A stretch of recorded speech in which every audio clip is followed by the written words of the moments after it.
I love multiversal stories as much as the next person. I love cameos. I love all of that nerd stuff.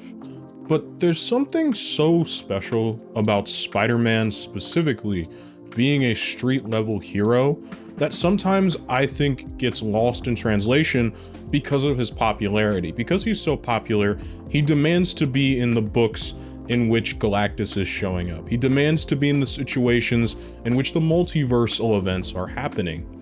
Spider-Man is such a large name draw that he ends up in a lot of these conflicts.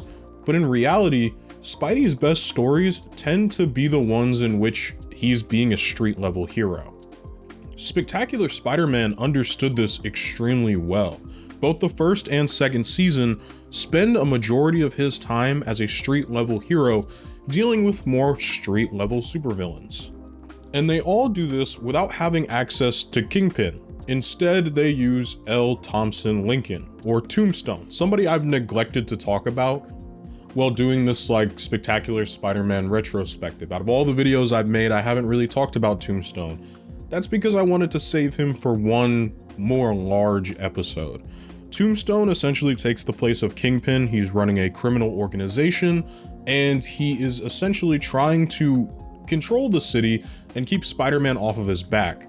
But the way in which he does so is fairly smart, as he substitutes throughout the entire show as this larger-than-life enemy that Peter will eventually have to take down as he runs the entire criminal underworld. Just about every single villain you're seeing on screen right now were at one point assets of Tombstone. His whole ideology is that I can continue making enough money as long as Spider-Man's off my back and leaves me alone, which is a really smart strategy. He pretty much views Spider-Man as a nuisance to be dealt with and to be handled by throwing a large amount of useless supervillains at him. And still save the world like a good hero. I'll even pay you. All you have to remember is to look the other way on occasion. On any occasion I choose. Tombstone understands something a lot of other big supervillains don't understand. And again, he's borrowing off of Kingpin and, oddly enough, borrowing off of Red Hood's ideology of controlling crime. He cares very little for the idea that Spider-Man could potentially disrupt some of his smaller operations, but would rather see Spider-Man as nothing more than someone to be distracted and not get rid of. His willingness to leave Spider-Man alone and to not feel as though he has to get rid of him leads to him not having to spend a whole ton of resources attacking him, but rather spending those resources distracting him, keeping his business alive and keeping himself shielded in obscurity by throwing Spider-Man off with more and more villains. Obviously, this doesn't always work, as Rhino was pretty quick to give up L. Thompson Lincoln's name, but Tombstone himself ain't exactly somebody to be played with. Peter does try to confront Tombstone, but not only does Tombstone have a very good public face, not only does Tombstone strong and absolutely decks Spider-Man. Wow, I'm just starting to realize how much he stole from Kingpin in this show, and yet for some reason I find it extremely enjoyable. Peter obviously isn't going to take Tombstone's money, and I think you all can guess the reason why. I can't ever look the other way again. Despite how much he does borrow from Kingpin, I think the reason I like this interpretation of a crime boss so much was that it took Tombstone, who was a relatively joke character, side character, who was only really created to be outside of the mainline Spider-Man books and to be used in a non-committal role. And to put him in this role of being a head crime boss was a really great idea, especially for a Spider-Man that's very early on. Tombstone feels like this formidable threat that runs the underworld and is doing so well for himself that Spider-Man couldn't help but dismantle it, especially with his great public face. Every time I saw the big man on screen, especially as we got later into the first season of this show, I found it an absolute delight. He's up there with this show's Green Goblin in terms of characters I am just overjoyed to see, as Tombstone never seems to overstay his welcome. But unlike Firelord Ozai and Avatar, I think by keeping him somewhat front-facing and seeing him more throughout the show little by little, while also him kind of disappearing off to do his own stuff, kept the interest alive for this man who's supposed to be running the criminal organization that is terrorizing the city that Spider-Man is so often taking down, or that he's building up this repertoire of rogues for Spider-Man to deal with. It also helps that not only is he imposing physically, and look, I'm just gonna say it, the dude's got aura. He has aura. And I mean, it oozes in every single episode that he has a speaking role in. This is one of my favorite monologues from Tombstone because it's jam-packed with aura, bro. Perhaps, but someone should point out I offered you a handsome salary to do just the sort of thing you did tonight. And instead, you've done the big man's business for free. That, my heroic friend, is what grown-ups call irony. I also like that they show us that Tombstone isn't invincible. I never felt like his aura got diminished by him going toe-to-toe with Green Goblin and Green Goblin being able to push his buttons. I just always saw it as though Green Goblin was one step ahead of this dude, whereas Tombstone was supposed to be the inner rim. I think that's what makes him so special for this younger version of Spider-Man and this more street-focused oriented Spider-Man, is the idea that this villain feels like a realistic threat Peter would have to deal with. It's underground connects. It is creation of supervillains to keep the superhero distracted. All of these things not only give reason for why these supervillains show up in the world, which I love little tidbits like that, but it also helps to provide a feasible threat that Spider-Man would genuinely deal with within his first year of being a superhero. I will say though, if I have any real critiques of Tombstone in the show, is the complete disassociation from Robbie Robertson, which was the reason the character was introduced in the first place, and something I actually really liked from the 90s interpretation of Tombstone. Even if I prefer him in this mob boss role, I really would have loved to have seen a connection to Robbie Robertson at some point through this show, but they don't really have that whole plot line going, and it also kind of makes sense because this Tombstone is so wildly different than the one in the comic books.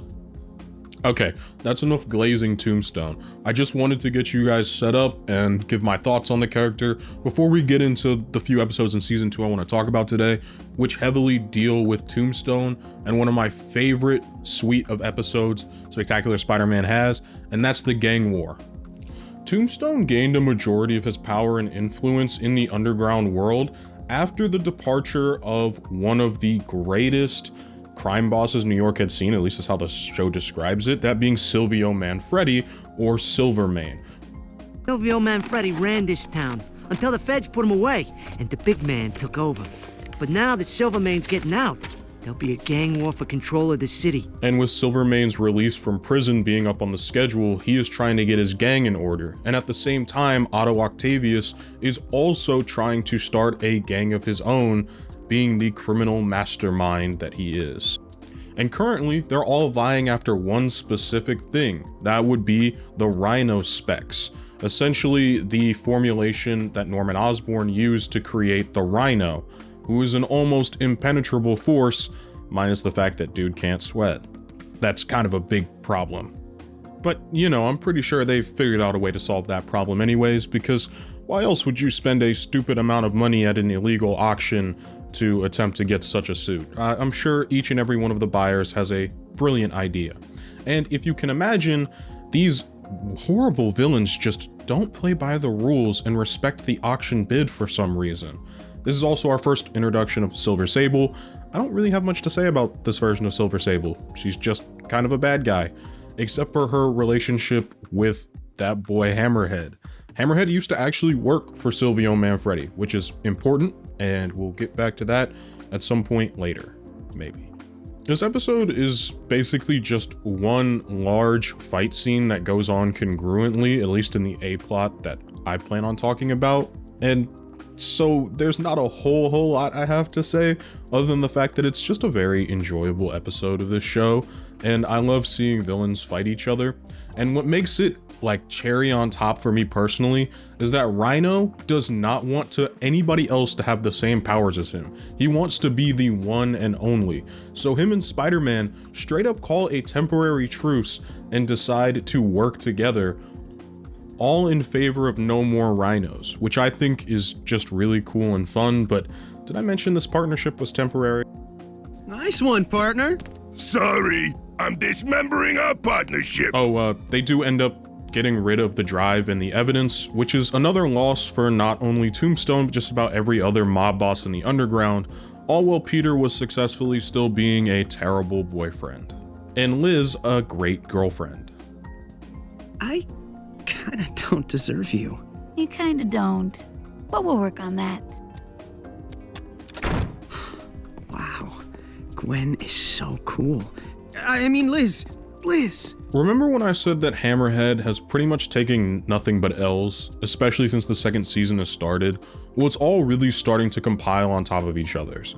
Him getting kidnapped from Green Goblin in the first season, him failing to get the Rhino specs, him failing at the oil tanker job because he decided to hire the Sandman, his lack of care for wanting to create new supervillains to distract Spider-Man, all goes against direct orders from the big man. He's essentially been failing his boss on every single level for the past few months. Why am I suddenly out of the loop? After the oil tanker fiasco and the Rhino specs acquisition failure, I assumed you had too much on your plate. The whole idea is that Hammerhead is essentially just not been doing very well at all. His head's not even anywhere near in the game for what the big man wants, but Hammerhead views this as a slight betrayal. To him, this is just him getting backdoored. He's being kept out of the loop, nobody's telling him anything, and nothing he's doing is working.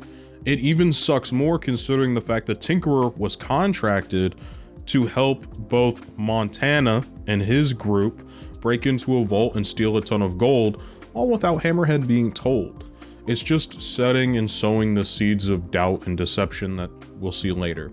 As for this episode specifically, it doesn't have a whole lot going on regarding the actual plot of the gang war, except for setting up small breadcrumbs, which is something this show does a lot. Instead, this episode mainly focuses on Peter and him having to deal with being Spider-Man while being on a school field trip. Not to mention also having to deal with the first ever criminal organization he fought as a group, being Montana and his crew, except they all powered up now in some pretty cool suits. And it also doesn't help that on the field trip, he's partnered up with the girl that he hit on the first day of this year of high school, and it didn't exactly go so well. But now she's pretty much just spending that time being a dick to him. Meanwhile, my boy Rand, who won't actually make an appearance in today's video, so that's why I'm mentioning him now, because how could I not mention Rand? I've only mentioned him in every one of these videos. So shout out Rand. It's also worth noting that throughout this entire second season, Captain Stacy has been dropping heavy hints that he knows Peter is Spider-Man, and I think this episode just helps to prove it, because he totally lets Peter go take pictures, when in reality, Pete's just going off to be Spidey. It's kind of their whole running gag between the two of them. I think it's really neat. I like that Captain Stacy had an upped role in this season. I found him to be pretty enjoyable. I also love how this show consistently uses their side characters and or background characters in running gags or enjoyable moments. For example, there's this couple that Spider-Man saves and strings up together. We see them later on a date, and eventually in season 2, they get married. It's just really cool added details that the show didn't have to do, and most kids, like I didn't, wouldn't be able to remember these things or didn't care enough to remember them, but upon rewatches as I've gotten older, I found extremely enjoyable. I also love the depth they chose to give the side characters, especially in the second season. I still think the second season has more flaws than the first one and isn't exactly my favorite in a lot of aspects, but I think they do the evolution of side characters very well, specifically with Peter's classmates. I spent a lot of last video talking about Flash because I thought they did him so incredibly well. I spent a lot of time talking about Rand just because Rand's the GOAT, but I liked him having a slightly increased role in this season. These are just the little things about the show that I really enjoy. Getting back on topic though, this episode ends up completely stalling out and the villains fail because Hammerhead set them up to fail, having his driver set up spike strips all in order for him to continue to look better and the rest of Tombstone's organization to look worse. But at the same time, he's doing nothing more than hurting his boss in the process. You can start to see the threads starting to, unravel.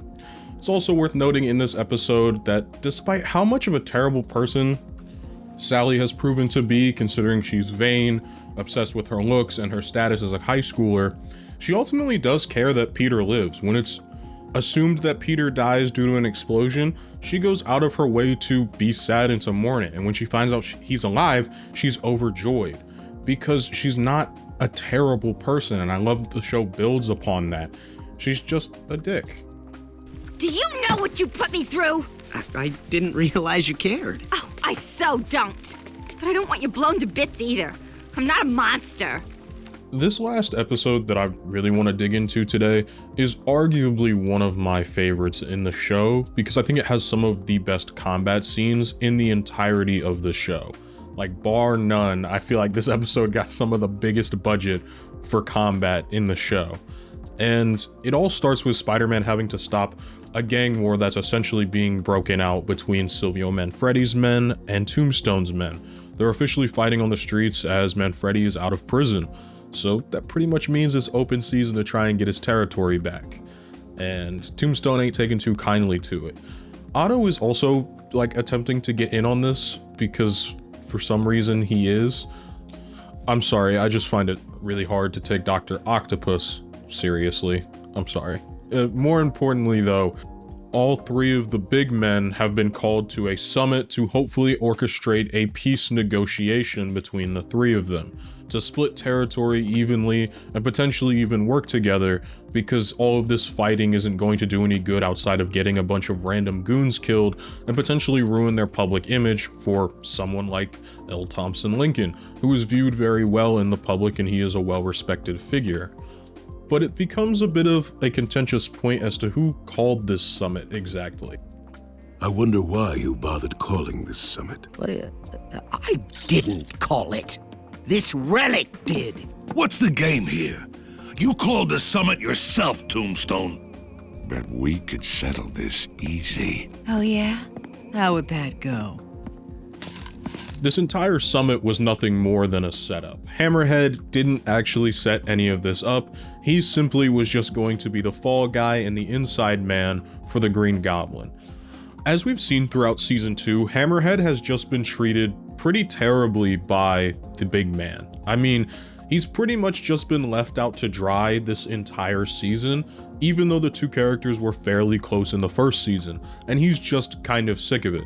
So when the Green Goblin presents him an option to not only gain power of his own in the underworld, but to also get back at L. Thompson Lincoln, he has absolutely zero issues with this. And this is a whole side plot for the episode, but I love how J. Jonah Jameson just ropes a bunch of kids into hanging out with him in the middle of a literal gang war with a dude in a heavily armored Silver Sable suit, L. Thompson Lincoln, and friggin' Dr. Octopus, bro. That's gotta be some of the most wild stuff I've ever seen. But getting back on track, essentially the scorn that has been built up between these two characters, which hopefully I did a decent job of explaining throughout this video, ended up leading to this outcome, which, I mean, I can't really blame Hammerhead. I mean, like, I'd be pretty pissy at my boss too if he's pretty much hung me out to dry and called me useless constantly. And I guess, like, Dr. Octopus is here, but I'm gonna be so for real. He's like the least threatening out of all of these guys, because Spidey has beat Dr. Octopus on multiple occasions, multiple times. And Dr. Octopus wanting in the criminal underworld is kind of goofy to me, but hey, to each their own. It also helps that L. Thompson Lincoln has a public appearance to keep up, so he can't exactly just dog on Spider-Man while the fat lady is singing. This whole sequence, in all honesty, is absolutely wonderfully done. L. Thompson Lincoln keeping a secret identity, giving Spider-Man a reason to beat 3 of the underworld's biggest bads at one time with relative ease. I also love the whole opera music theme that plays throughout this specific section of the episode. I think it's fantastic. There's just a lot to like about this episode, and I wish I could show a lot more of these fight scenes in full detail, but unfortunately, like, I can't do that. I really do enjoy how this episode serves to essentially wrap up the entire plot involving Tombstone and, of course, Dr. Octopus, as Doc Ock got away back when he kidnapped Gwen. Jeez, Gwen is just getting ran through the ringer for like 6 episodes straight. It was kind of nasty. But either way, this episode serves to put as a good ending to that, even if I think, you know, Silvio Manfredi was a little bit rushed and I wish like they would have mentioned him at some point during season 1. I do understand why they didn't. And I just think this episode and these fight scenes were absolutely phenomenal. And even from a thematic standpoint, like with what Spider-Man says here. I assume you remember our last physical encounter. Painfully. But I told you then, I don't look the other way. This serves as Tombstone's large mask-off segment. He has finally been defeated and taken down. Over 2 seasons of build-up, close to like 23-ish episodes worth of development of Tombstone, and he's finally taken down. I think it's absolutely fantastic. It was so wonderful to watch and to see, even though like he does get out of prison because like the dude's rich and that's just how our legal system works. Spidey and, of course, Captain Stacy were able to take away his power and his influence. But when you do that, you create something called a vacuum. And any sort of vacuum that's ever been created needs filled. And that's where we enter the Green Goblin. That's a topic for another time. And while Spider-Man may have won the day in sense of getting the villain and taking care of them, he has absolutely lost it as like being a boyfriend. Over these last few episodes, Peter has just been terrible. I played a clip earlier where he conflates his own girlfriend with Gwen. Last episode, I showed that he quite literally still wants to make out with Gwen despite dating Liz. And all of this, by the way, while Flash Thompson is being a wonderful boyfriend. We can just talk. No! We'll dance! We'll dance! Flash, stop. You don't have to be afraid to open your mouth around me. I like you for who you are. An honest guy who stands up for what's right. Then dance with me. Because honestly, I can't think of anything I'd rather do. Look, I get on Peter a lot for this because it's one thing for me to be like, all right, the dude is Spider-Man. When he has to leave dates early, he's going to go save somebody.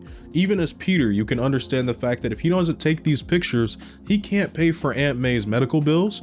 He can't pay to help Aunt May keep the house. He needs to pay bills. It's all very understandable, like real shit, right? That I feel like anybody could understand reasonably, especially if they care about dude in a relationship. And while it sucks, it's very understandable. What's not understandable is when you do need to leave for your job and when you do need to go out there and to go make it work, instead of kissing your girlfriend goodbye, Peter apologizes to Gwen Stacy. He does not apologize to his girlfriend.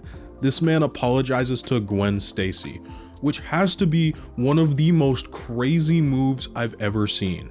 Like, this is genuinely severe wicked work.